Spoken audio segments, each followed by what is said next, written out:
Hi, Leah. I'll be really upfront. I think you're probably going to hate me for this. It's actually a sales call, so I don't know if you want to hang up on me or let me have 30 seconds. It's up to you.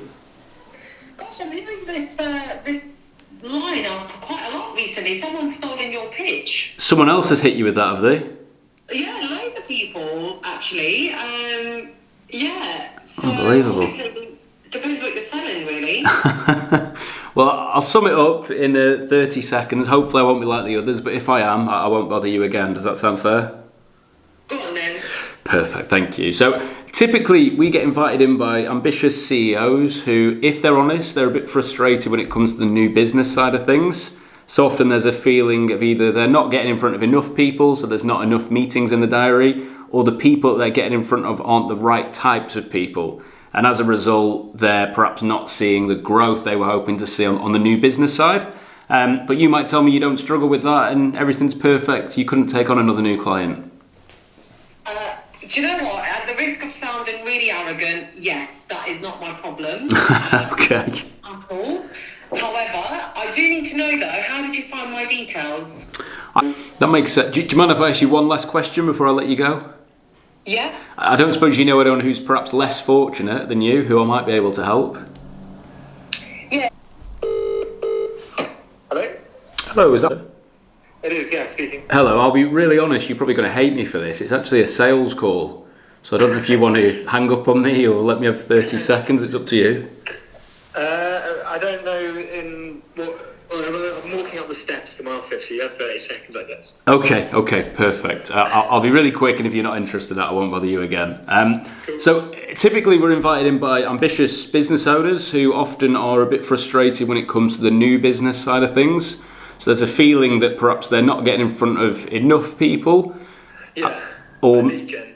yeah, or maybe it's more about the right types of people. So either enough people or the right types, and not enough meetings in the diary. As a result, new business growth perhaps not where it could be. But you might tell me you don't struggle with that and couldn't take on another new client. Yeah. We couldn't take on another new client right now because of capacity, but it's always nice to have a pipeline. Okay. So when do you foresee that you'd be open to sitting meetings again that could add to that pipeline, or is it you could do that now but you just couldn't physically work with them? We could do that now, we just have to hire, yeah. Okay. And is it enough people, the right types of people? Could you maybe set the scene for me a bit?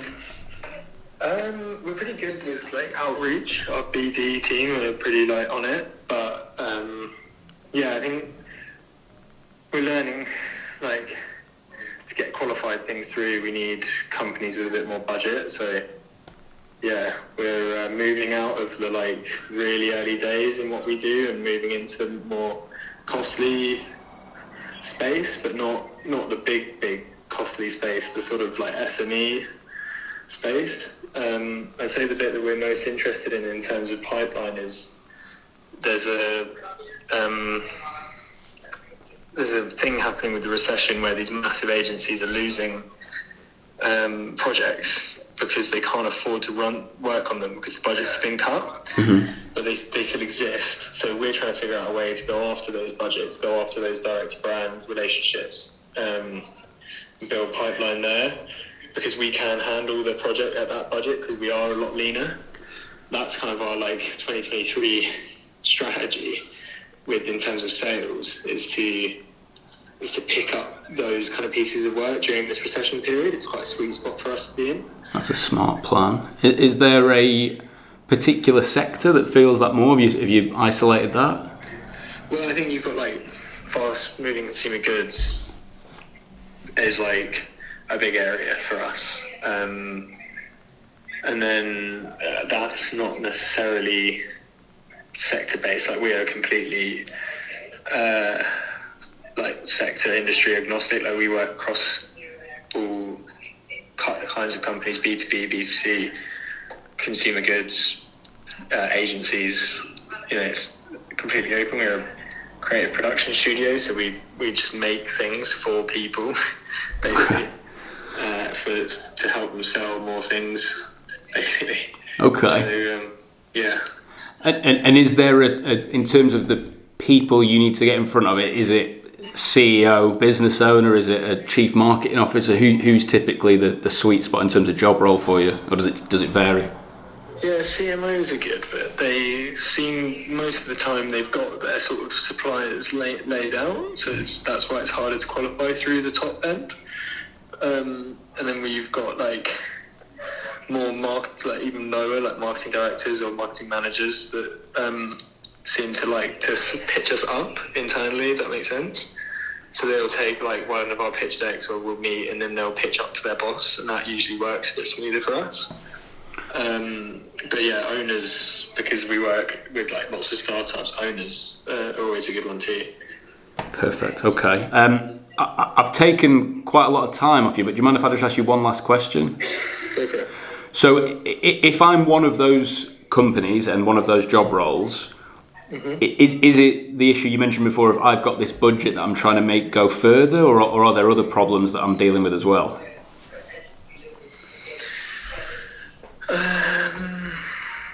Yeah, I think like quality for the reduced budget, basically, seems to be a thing.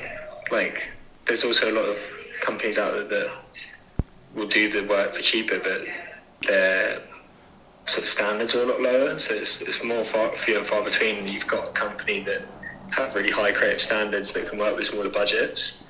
So I think that's one of our sort of differentiators. We're quite a young business, so it works in our favour. I think, what else are they?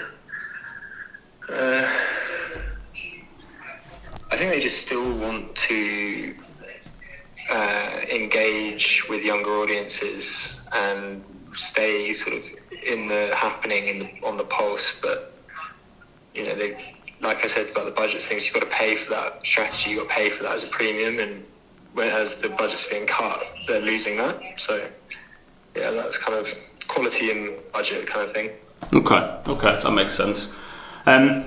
So I don't know enough about you yet to know if I definitely could help. I don't like to promise the world, but if I could get you in front of those types of people as part of that strategy that you're exploring, would there be any reason not to sit down and explore that further? Yeah, no, it sounds fine. I can't make, like, you can't make any promises, I can't make any promises. If it sounds like a good return on investment, then it's worth exploring. But if you feel that, you know, after chatting and understanding what we do, that you could help us make a difference or grow, then it's always positive. Okay, perfect. Okay, have you got your diary there? Appreciate I got you going up the stairs. So, what company are you from? I run a business called We Have a Meeting. Okay. How did you get my number as well? Was it directory? I use a database called Cognism. So if you might start getting lots of these. I think they might have got your number through crafty black magic. Cognism. I know someone that works at Cognism. Fair enough. Okay. Well, yeah. I could do a call tomorrow, Thursday, anytime. Just not. I won't have longer than 20 minutes because I'm on a off-site kind of thing. That's fine. 10 o'clock. I've got one thing at 10. Maybe do 11:30 for 20. Yeah, 11:30 for 20 looks good. Have you got a best email I can fire something over to? Perfect. And can I ask you one last weird question before we wrap up? Mm-hmm. Is there any reason, other than an act of God, that you won't turn up and I'll be cried into my coffee at 11:30? No. There should be no excuse. Okay. Perfect. Right. Well, look, I appreciate you taking the time. We will. We'll speak then, and we'll see if we can help each other. All right. Perfect. All the best. Take care.